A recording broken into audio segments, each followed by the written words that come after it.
How's it going? Sam is... Oh, you didn't have school today, so today was your study day. Yeah, I have tests. Like most Tuesdays, it's test day. So we've got tests in the morning, 2 tests. But we do just have a few. This is week 8 of 10. So there's a light at the end of the tunnel for this term. Then we get about 10 days off or so. And then we're back at it. But the next few terms should be super easy. Not super easy. Much easier than this term. Not as heavy on the coursework. Not as heavy on the coursework and not as heavy on the clinicals. And then apparently in January we take med-surg and pharmacology. And that's the other really hard term. But we knocked those 2 terms out, the hard ones, and we're home free, hopefully. Welcome, Empty Nester and Pam. Thanks for joining us. Thanks for popping in. So we were going to talk tonight about just the weather a little bit and what we're doing to try to beat the heat. Because it's been a rough few weeks. I don't know when the last time it was that it rained. This shirt is driving me crazy. It will not stay tucked down. There you go. It was supposed, so yesterday they told us we would get 3 inches of rain today, and it drizzled. I mean, it's better than nothing. We might get some more rain maybe tonight. More coming tonight. It's looking kind of dark out there, so hopefully. So, hello, Refining Roots. Thanks for joining us. But it has been like 100 degrees for a week, and that's not with the heat index. More than a week, right? Saturday was like 105 degrees without heat index, just all by itself. It was nuts. The grass is to the point that, like, if you try to step on it, like, it just, like, disintegrates under your feet. It's so dead. It sounds like walking on potato chips or something like that. Like, you can't walk outside barefoot because it, like, scratches you all up. Hello, Lois, and hello, Tara. Welcome. So, this week, first they're telling us it's going to rain every day, and it felt like it was going to be, like, the greatest relief, but it has not rained very much today. And did you look at the forecast? Is it still saying rain every day? Keeping track of the forecast, not like when I worked outside every day. But, welcome, Pam. Yes, it has been miserable. That's a great way. It's just been miserable. It's been so hot that even if I get up early and go outside and do garden chores, it's still hot. The other day, it was so hot at 6 a.m. It literally felt like when I walked outside, I was walking into a heated room. Like, even the breeze was hot. It felt like forced air heat. Hello, Holly and Silver Moon. Welcome. Thanks for joining us. So it's been a challenge. So the first challenge really is the animals. We want to keep all the animals comfortable. Not all of our animals are our goats hot weather? They're African goats, right? Goats do okay in hot weather as long as they've got somewhere to sit, like in the shade. It's kind of funny with the goats because I feel like they're a lot like the deer. When it's this hot out, you won't see them anywhere until like first thing in the morning when the sun's just coming up, and then right about now when the sun's going down, they'll hop out and start. I mean, they will just crush some leafy greens. Right. But during the day, they are not out in the field hardly at all. They're in their shed or pretty close to the water. We do have some woods that are fenced off, and they'll go sit in the woods and just kind of chill during the heat of the day and then just go back out. So as long as they got some shade and some water, the goats do okay. Yeah. And the sheep have done okay too. I was surprised. You think how furry they are that they'd be really like heat sensitive, but they stay in the shade like the goats do, but they're out there eating morning and night. Yeah, they don't seem to be suffering. This is our first time with sheep, and they seem to be doing okay. They're hair sheep though, and they have slicked up some this summer. Like when we first got them, when they're lambs, they were a little fuzzy still. Yeah, they're not I agree with that. Fuzzy like that anymore. It's the weirdest, like, you could say Katahdins, is that right? Mm-hmm. It's the weirdest, like, texture when you, like, pet them. It's just not, I don't know, I don't even know. It's almost like a Brillo pad, but it doesn't It's hurt. rough. It's Yeah. really rough. It's just like not what I expected it to feel like. Let's So see. Tessa says we got 2.5 inches of rain last night in our area of the Missouri Ozarks. So thankful. Supposed to be back in the double digits after tomorrow. Well, at least you got a break from it Yeah. and got some rain. That's nice. Yeah, today it was in the 70s and it felt like fall. yeah, Just about. I felt like I almost made ham and beans for lunch because I was like, it's a little chilly in the air. Let's see. JB says finally a break in the heat today and some rain too. Yes, yes. Tara says the horses stay in the barn and then go get in the pond occasionally. That I sounds bet they nice, love yeah. the pond. What else we got? Silver Moon highest was the mid-90s here in North Carolina, but it may as well have been a million to me.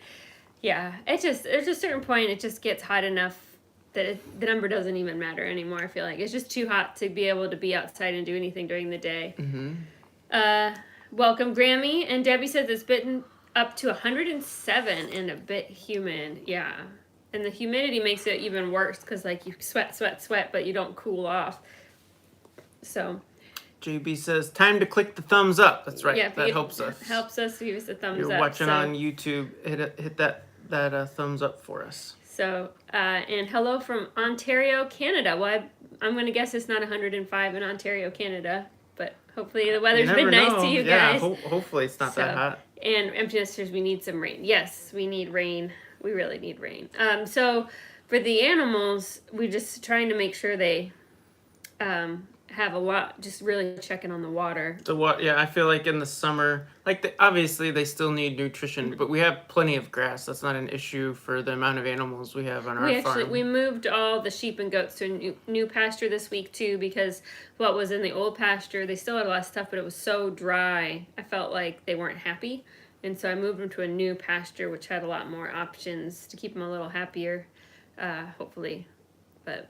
We still have plenty of area for them to graze. The main thing is just water for your animals in the summer. I feel like there's like for the chickens, our chickens are mostly kind of sort of free range and they can find enough bugs and stuff like that. They've got feed too, but it's mostly that water.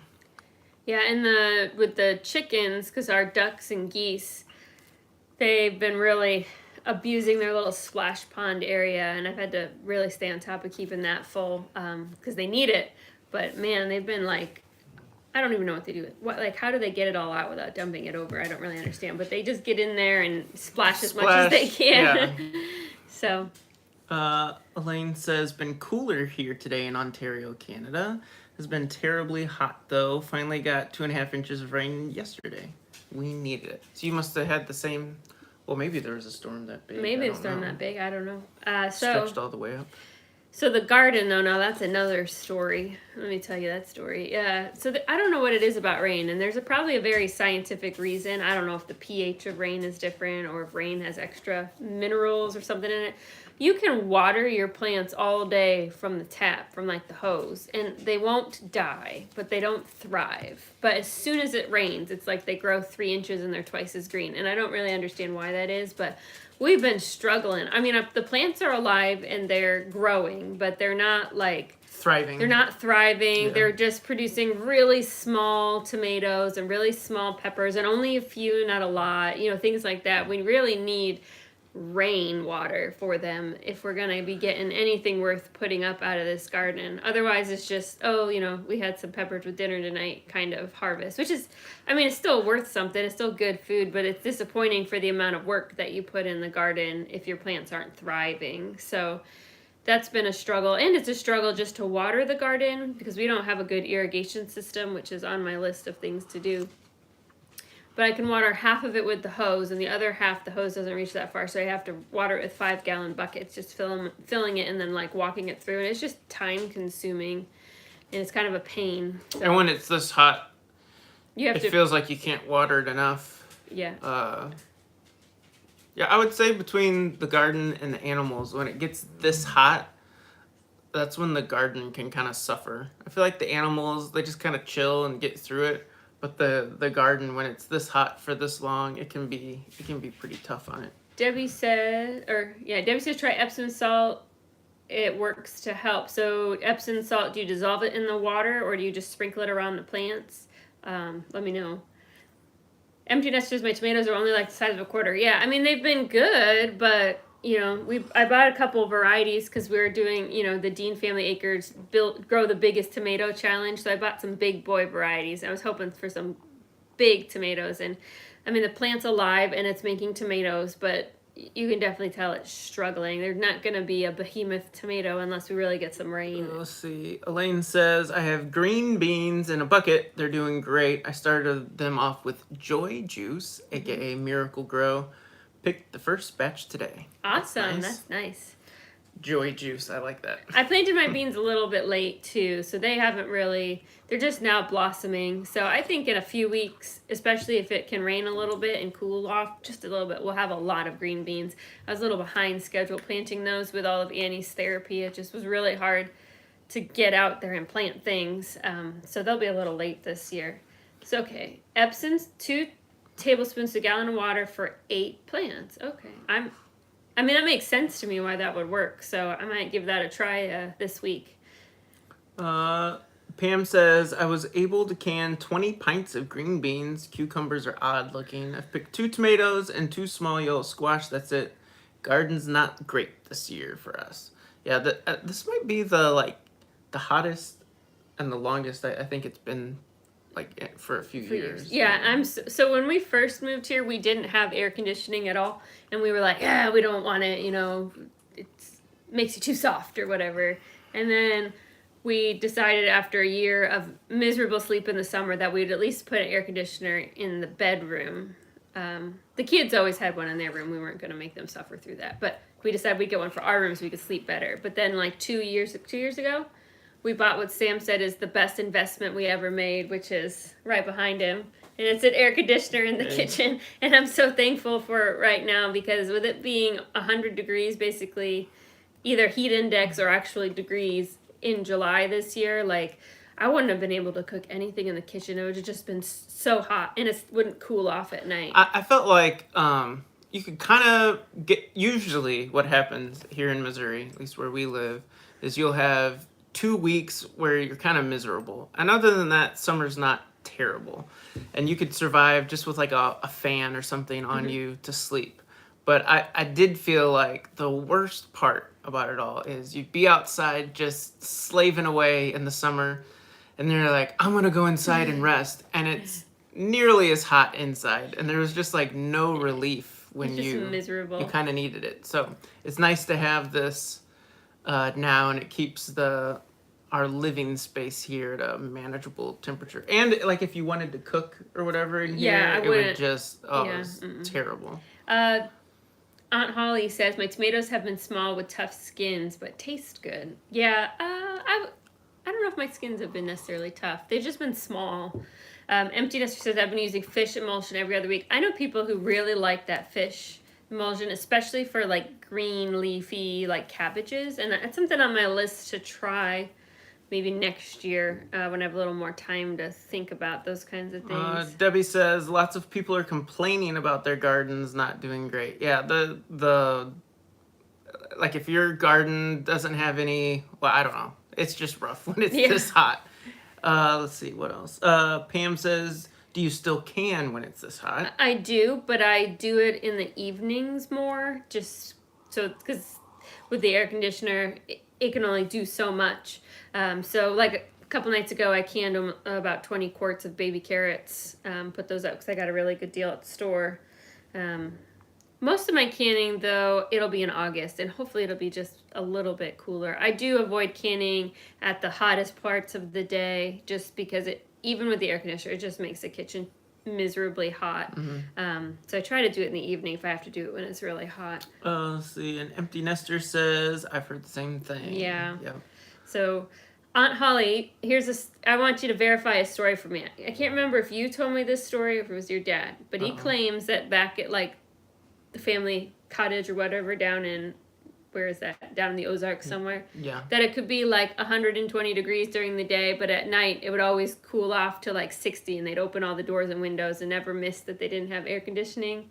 I want to know if that's really It's true, always or if cooler. I that's felt like down in Annapolis, it that's was remembering always. it with rose-colored glasses. And I don't you're all know if just it got sweating your to. faces I don't know if off. it got to 60 necessarily, but it was always cooler in the evenings or early mornings. I felt like.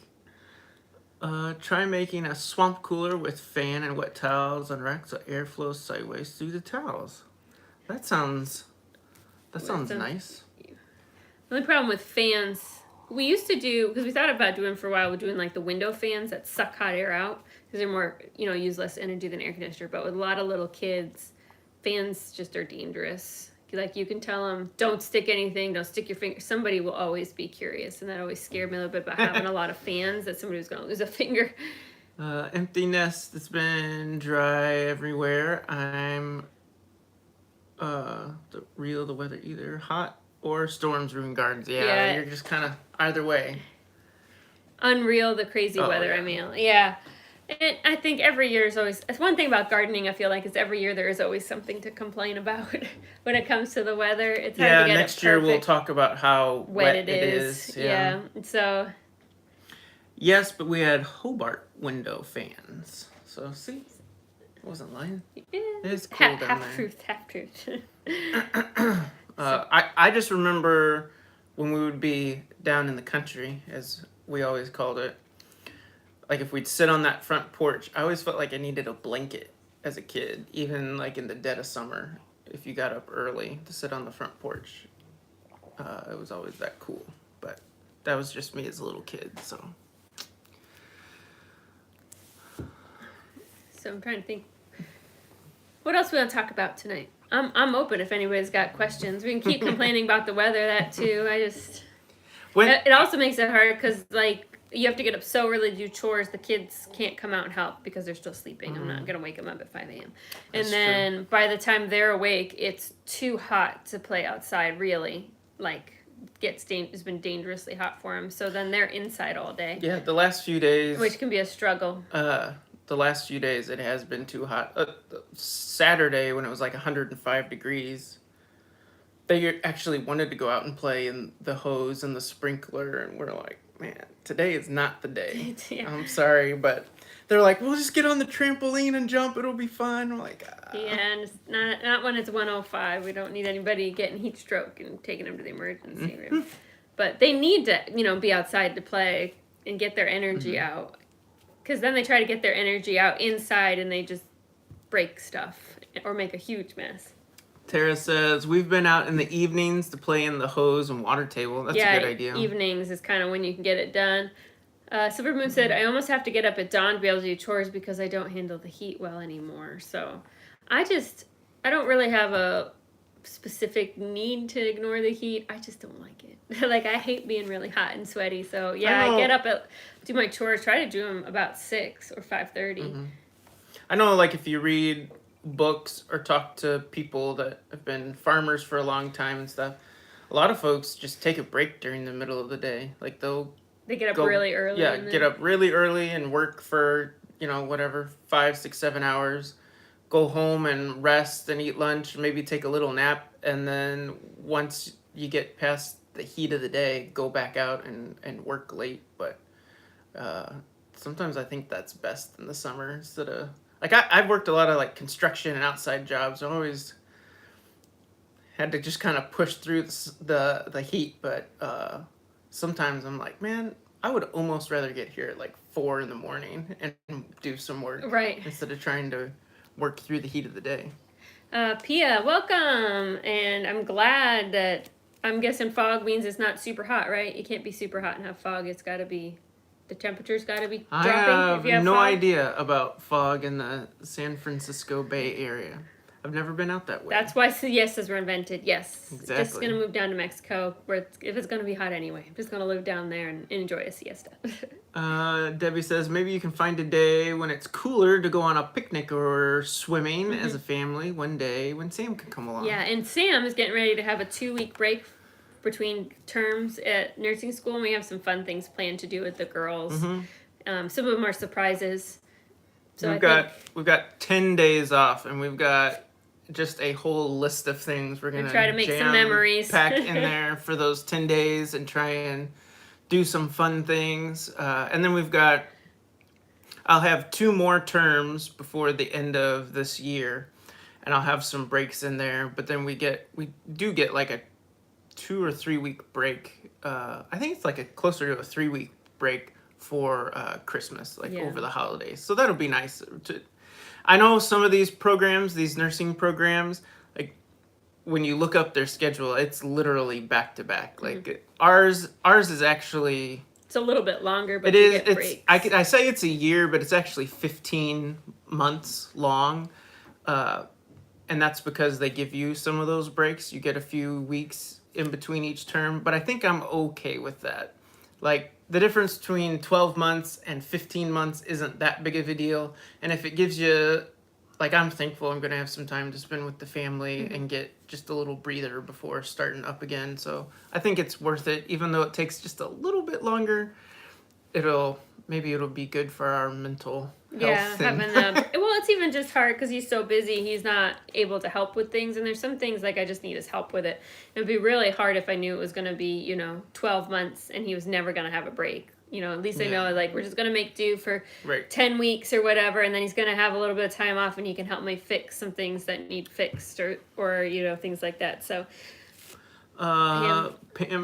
Pam says, fun story here. My 3 girls had long hair. They never put a finger in the fan, but they would sing into it. One of my kids got on the suck side of the fan. It pulled her hair into it. Yeah, exactly. We've thought the same thing because our girls, they all have long hair.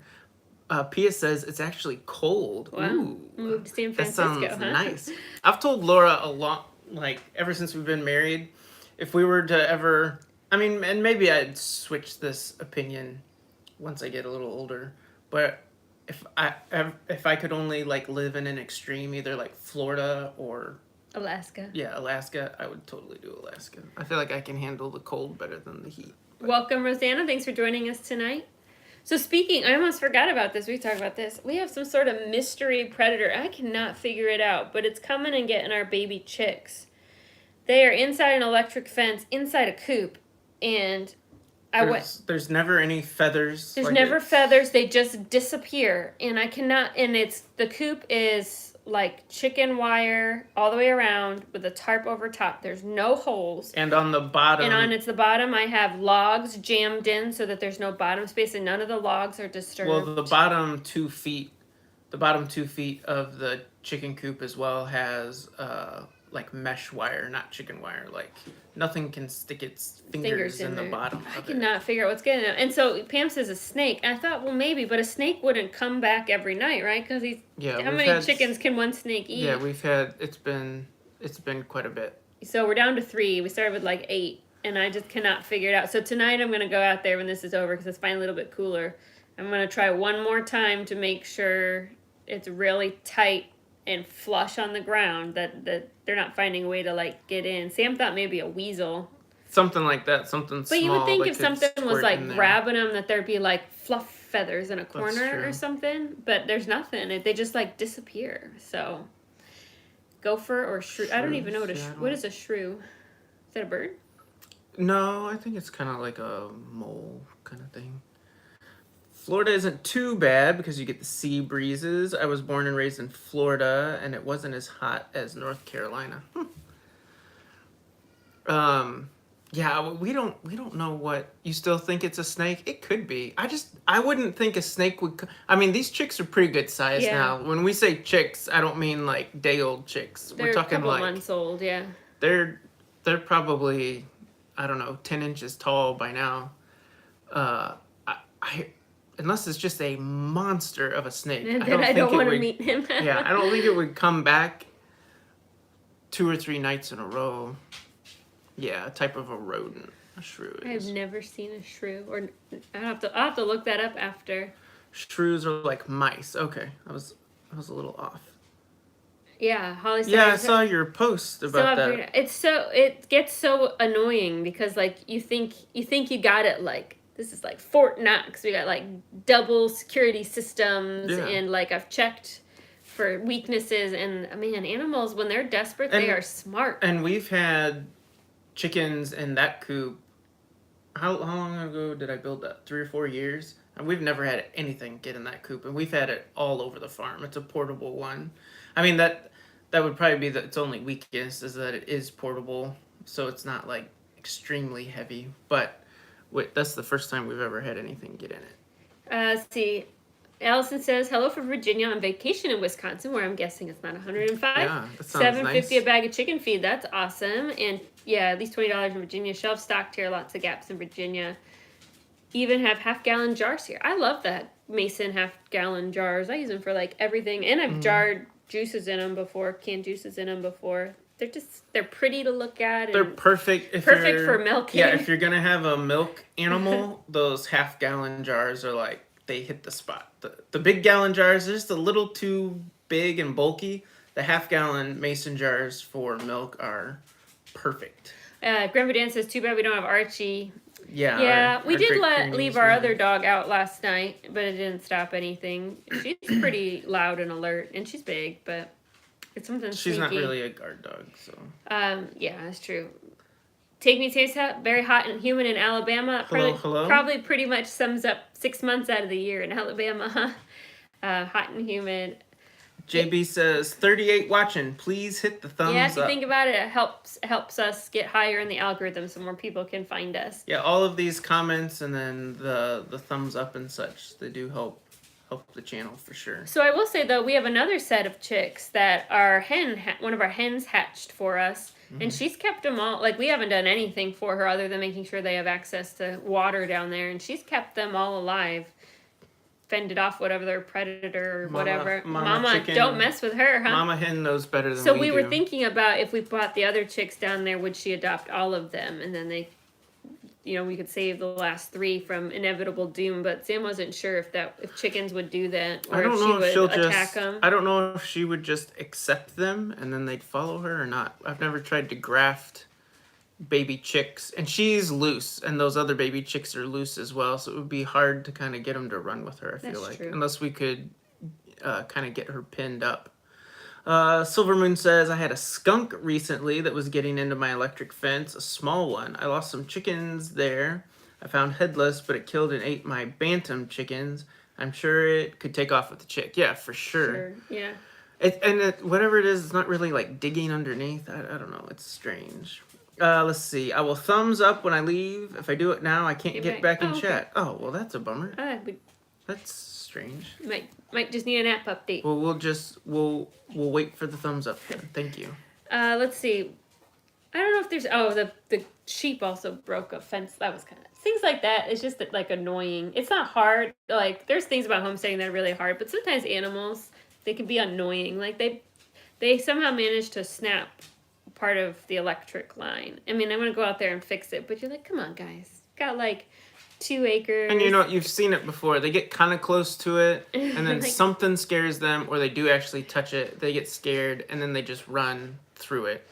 They never run the opposite way. Do I feel like going out tonight and fixing the fence? Not really, guys. I was hoping to relax, but okay. Guess I'll go out and fix your fence tonight. Prep for Eternity Homestead. Hey, I made it to a live. Yeah, thanks for joining us. Pia says, good luck with all your new eating plan to help you and your family. Yes, was working on that hardcore last night. Where'd my papers go? I was going to show them. It's maybe on the other side of that. It's like menu plan. I was going to do a whole month at once.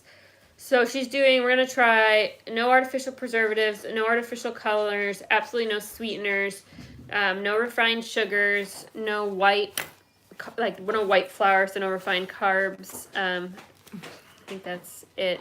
And I think that's it. And then if it's a meal or a snack that's a higher carb, like a fruit, she has to have it with a protein to balance. The theory is that 2 theories. 1, preservatives and colors are just inflammatory anyway, and that's irritating or making her brain more irritable. And then the sugar or things that raise your blood sugar is also inflammatory, which makes your brain more irritable. So anyway, so I worked on that this week. So I did 2 weeks.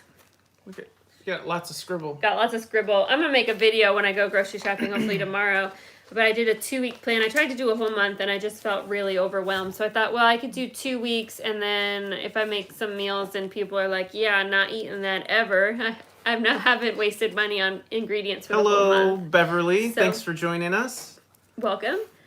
Yeah, but it's definitely a challenge. I think the hardest, so the kids, what I did is this last couple of weeks, I've just been letting them eat through things in the pantry. I wasn't going to throw food away. That's like a waste of money. So we've been eating through things in the pantry that are going to be on the no list. And so they've been watching like the mac and cheese disappear and their favorite snackies disappear and like getting kind of worried. They're like, Mom, there's no food in the pantry. Snack basket's getting kind of low, Mom. Empty. And then I like refilled it with fruit cups and peanuts and things like that, and they're like, where's the snacks? I'm like, oh, there's plenty of snacks in there, guys. I mean, so I think there's a little bit of a learning curve where I think it's going to be better for everyone in general. I mean, they don't need the amount of sugar they've probably been eating. Not that they eat like candy all the time, but just there's hidden sugar in everything. Now that I'm actually like reading all the labels, and it's like shocking the amount of sugar that's added to things. Like even dried fruit, a lot of them have sugar added to it. Like, why do you need to add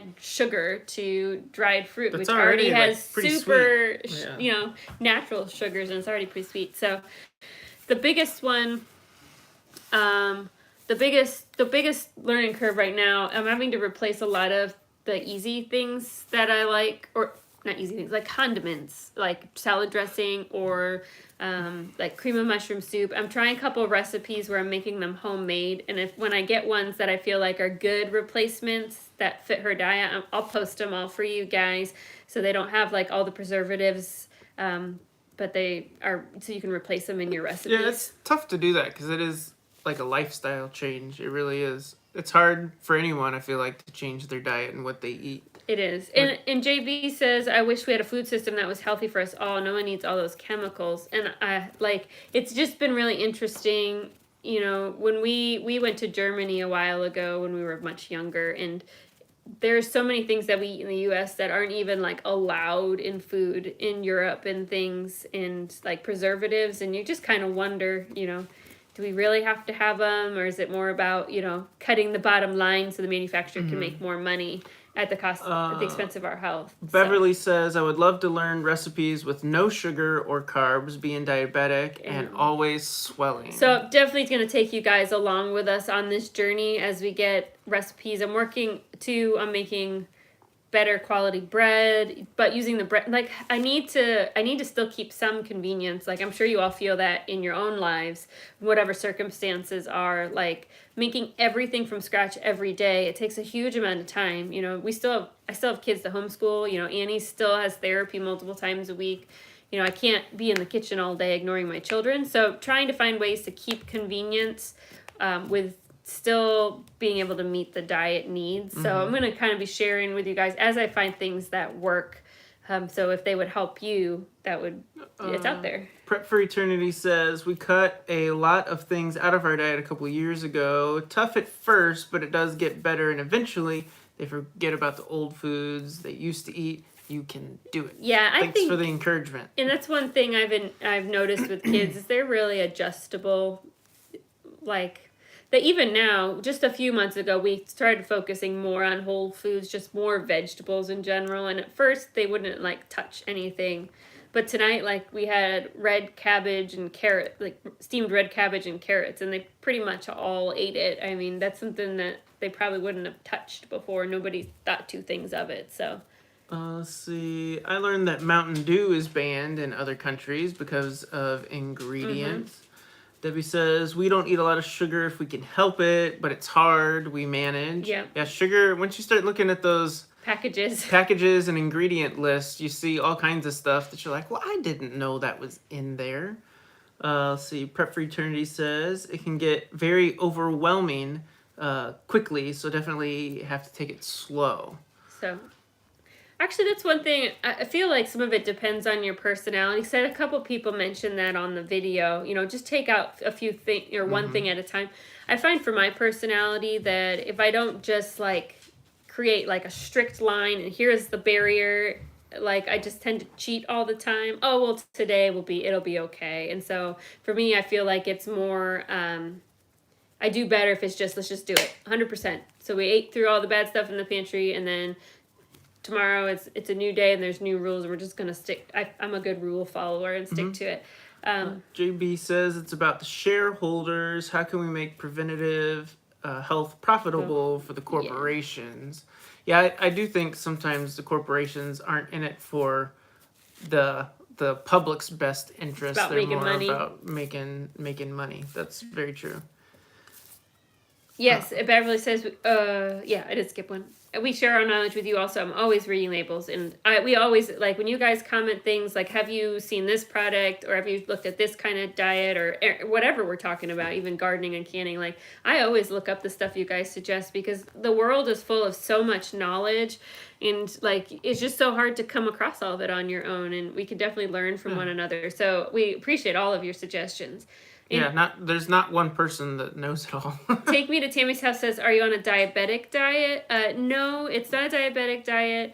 One of our children has epilepsy, and we're trying to reduce sugar is one of the things, but we're trying to do an anti-inflammatory diet to see if it helps prevent seizures.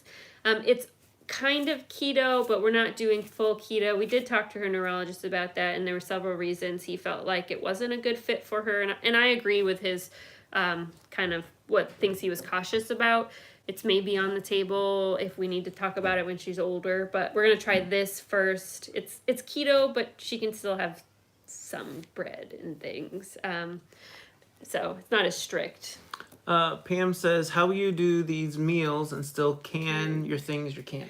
Right, great question. So I actually made up like I have my menu and I have a notebook that says these are the foods that need prep this week. And my plan right now is that Sunday evenings to take about 2 hours and do all of the prepping. And I actually think the big girls will probably really like helping with it because they love to help in the kitchen.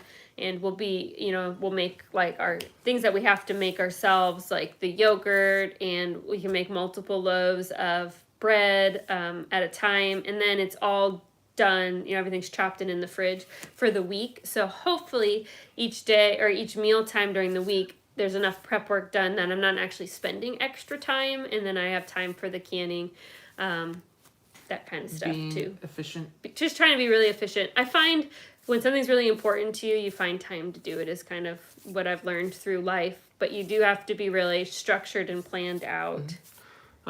We love fried cabbage with ground pork. We use certain vegetables as our fried potatoes instead of potatoes. I make a zucchini casserole. That's what Debbie says. Good.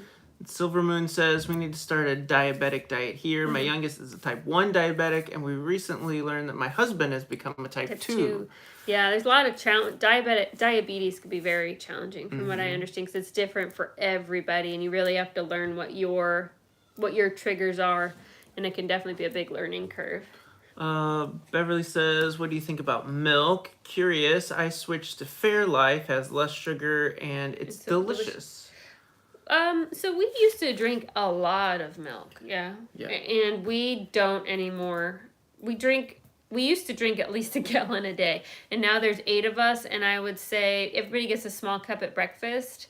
And that's about it. So we don't, and even with cooking and stuff, I just don't use it as much. I don't necessarily think milk is bad for you. I know unless you're maybe lactose intolerant, but I do think it's America, the land of bread, honey, and milk. Like, we tend to over milk ourselves and over dairy ourselves a bit. So it's just, I'm more of in moderation. I have looked at a couple of the specialty milk. I try to buy organic milk when I can, but it's really expensive. So most of the time it is like the cheapest gallon I can find. But we'll hopefully get a cow. Yeah, but coming soon. We've been talking a lot. I think we're gonna trade in our goats here, and next year do some meat calves and a milk cow, because the amount of like cheese making I want to do and stuff. The goat was great, but she just doesn't give enough milk. Like, you could either make cheese, or you could have some milk for drinking, or you could have some milk from cooking.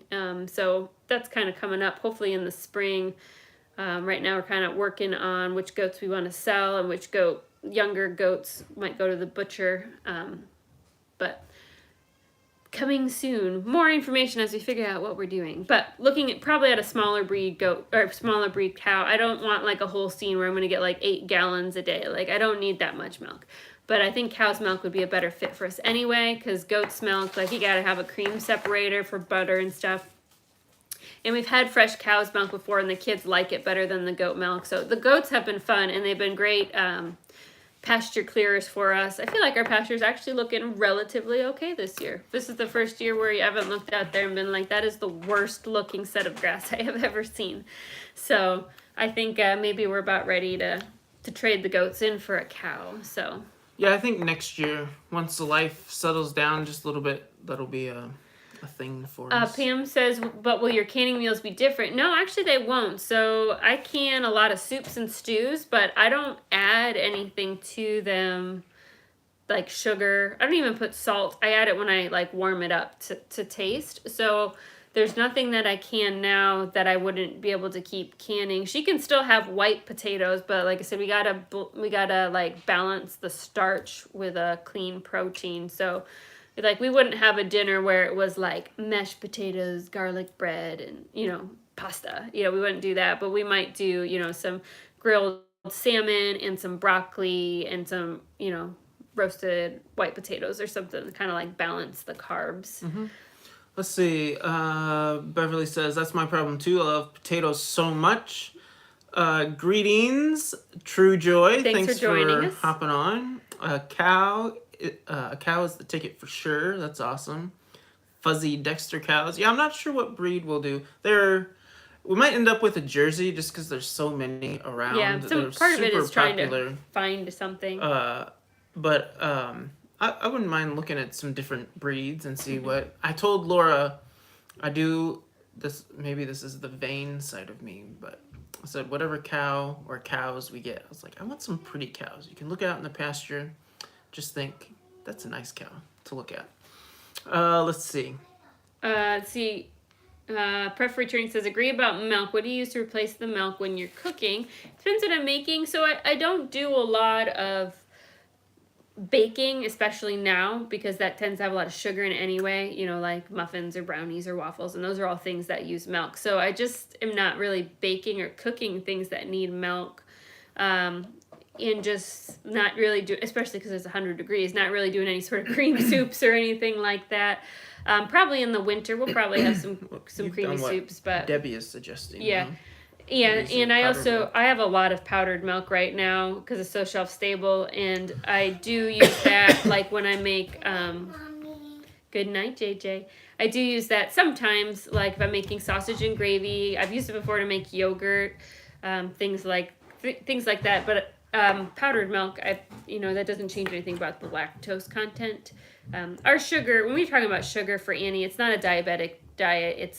It's literally like the fructose and the glucose that comes in like refined table sugar, and how it's just much more like addictive and spikes your blood sugar. Sucrose. Yeah, maybe sucrose. It spikes your blood sugar. So lactose isn't as much of we feel like right now isn't as much of an issue.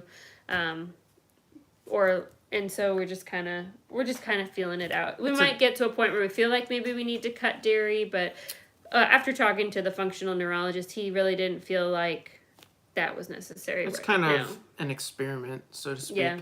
Elaine says, milk from the cow is so much better for us than bought milk nowadays. It's good. It's like drinking vanilla cream. If you leave the cream in there and just mix it all up with regular, like our friend had a couple of Jersey cows. Mm-hmm. It literally tastes like drinking ice cream. It is so good. Excuse me. Janice says, you are such a wonderful family. Well, thank you, Janice. Thank you very much. That's nice of you. So, tomorrow I'm going to, this is the one thing. So I have my grocery list all planned out. And Ivy actually has a really unique opportunity tomorrow. She won an audition to be a voice part in like an animated movie. But it's a movie, it's this company that makes movies for like missionaries and for like churches. And so she auditioned and they selected her to be a little voice part in a little kids movie about the parable of the lost sheep. She's going to be the lost sheep. And so she gets to go record that tomorrow. And so I only have one kid because I'll be taking her to the town to have that opportunity. And so Ivy and I are going to attempt to go to Aldi because all of you tell me all the time that I need to go to Aldi to get this stuff. But I'm a little nervous because my previous experiences at Aldi is that the produce has been kind of yucky, or you buy it and it's bad in like 2 or 3 days. So I'm a little nervous about that. And I'm also nervous about I'm going to have this huge list and how many things are not going to be there, because I know Aldi is kind of hit or miss. So we're going to start at Aldi, and hopefully they have most of the stuff. And if that doesn't work out, then we'll be hitting up probably Walmart. So Lady in the Mountains says, here in northern Arkansas, we've had a total of 2 hours of rain since the end of May. It rained for 5 minutes earlier this evening, and I ran outside to stand in it. Yeah, that's what our pretty kids much what do. it feels like. They always run outside. They love standing in the rain. I got them these little $3 umbrellas from Target, these little kid umbrellas, and they take their little umbrellas out and go dance in the rain. Refining Roots says, how's homeschool going? Planning and all. Yeah, so next year is actually pretty easy. I still need to find, big girls want to do biology. They're really interested about the human body. So I need to go grab a textbook for that. I think I know what I want. I really like Apologia, the company. They produce Christian-based science curriculum, most of it, but it's scientifically very good. I feel like sometimes Christian-based science curriculum, they don't like to discuss the hard issues, where sometimes science and maybe traditional biblical thought don't quite get along, and they can talk about, how the science might be wrong, or how we've been interpreting things is wrong, or the gap that's missing in the middle. Maybe we just haven't discovered that missing link that connects what we're seeing here and what we're seeing here. And so you can have those tough conversations with your kids instead of them, getting 2 or 3 years older and then realizing that it doesn't all quite line up, and then it causes some faith conflicts. So that's the only thing I still need to order, but everything else is actually pretty ready. They do some school all summer long. Like the big girls have been learning Cursive. Annie and JJ have been working on like their numbers and letters and writing skills. I find that if they don't do some school during the week all summer long, they need that focused time. So, but I think I'm feeling pretty non-stressed about school this year. I think I'm ready to go. So let's see. Debbie says, Aldi is great, but I don't buy everything there, only what I can. Every little bit I save at Aldi sure helps, better than nothing. And Diane agrees that the Aldi produces.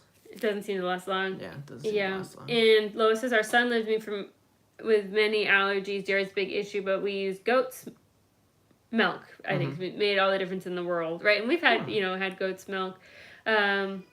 No break in the heat here until maybe Wednesday or Thursday. Yeah, it's just hot. Today was our cool day. Other than that, it's back up and hot. Do you have any local produce type places, fresh food, and supporting local businesses? There is a farmer's market. Yeah, it's pretty small. But it's really tiny. I'd say on a good day, it might have 7 or 8 vendors, but most of the time it has like 4. And they're usually all just like one guy's, he's just selling watermelons kind of thing. It's just tomatoes. There's not a lot of options. So we've stopped by there before, but there's not we're not close enough to a large city, like not close enough to St. Louis to be worth driving in where there's going to be a really big farmer's market. So that's kind of unfortunate. Though the little market here not too far from our house actually does sell some local produce, which is nice when it's the right time of season. Let's see. Debbie says, I buy canned food and frozen vegetables and water and butter. Yeah, Aldi supposedly has super cheap butter. So, but anyway, I haven't been to Aldi in a few years, and part of the reason is because their aisles are so small that when you have 6 children or however many children I last had when I went to an Aldi, like, you're just in the way. Like, there's no other way to explain it. Like, we are in the way of everybody else because the aisles are so skinny. Too many little people. And even though they're really well behaved, like, we take up the whole aisle and people can't get around us. And so it made it stressful for me. So, but tomorrow I just have Ivy, and she's big enough to mind where she's standing and stay out of people's way. So. Hello, Willow Creek. Thanks for hopping on. Good to see ya. Hope you guys are doing well. Elaine says they have stopped teaching cursive in Ontario, Canada. Yeah. And there's a lot of schools in America that don't really teach it anymore as well. The girls really wanted to learn, and so I figure why not? I think that's still a skill. I still write in cursive sometimes, so they're having fun. They call it fancy writing. They're having fun doing their fancy writing. Fancy writing. And Holly says, I buy a lot at the Mennonite market. And Willow Creek family, hot and dry, but doing good otherwise. Yeah, we just need a good rain. A good soak. Not just like passing through, but like a good soak of a rain. It would be nice. So. Aldi butter is about $3 a pound right now. Yeah, that's pretty good. It's a lot more expensive at our little local market. So yeah, we were talking about the gardens and how everything's so dry earlier. We're just in the struggling. Livestream. Everything's alive, but it's not thriving, and that's kind of frustrating with the amount of work that you put into a garden. Like, come on. Yeah, we got a little rain early this morning, but yeah, we were hoping it was going to rain a little bit more tonight, but didn't happen. Nothing yet. So, I think we might call it good for tonight because I need to go out and try to pen in them chickens before whatever it is that thinks it needs to eat them for me gets in there before it gets too dark to see what I'm doing. So, the weather app, yes. Micah always says, how does the weatherman keep his job? He's so bad at it. And I say, I don't know, but people still listen to him. It's like a bad boyfriend. Lie, but you still go back the next day. So, so I know you have kids, but don't worry, just have the kids help them find things. I think saving money at all these. Yeah, I don't know. I think there's I don't know. I try to teach, like, there's other people in the world, and I try not to be in other people's way. The kids are really, I mean, they're not misbehaving. We are just in the way. Like, there's not enough room in the aisle. There's not enough room in the aisles, and the stuff's so close, like, they bump things, so. But I only have Ivy tomorrow because of her special thing, so it'll be perfect day to try to give Aldi another try and see how that produce is looking. So, yep. Beverly says, thanks, you have a nice night too. Sometimes saving money isn't worth the anxiety. I will agree with that. Sometimes I will just spend an extra couple bucks, at our local grocery store because they know us by name and they're always super excited to see all the kids, and it's never packed with people like an Aldi is. So, all right, good night, everybody. We will see you hopefully, I think live next week probably will work, but we always try to put a post up on Sunday so you know what's going on. We always enjoy talking to you all, and we will see you really soon. Thanks for joining us. Have a good night. Good night.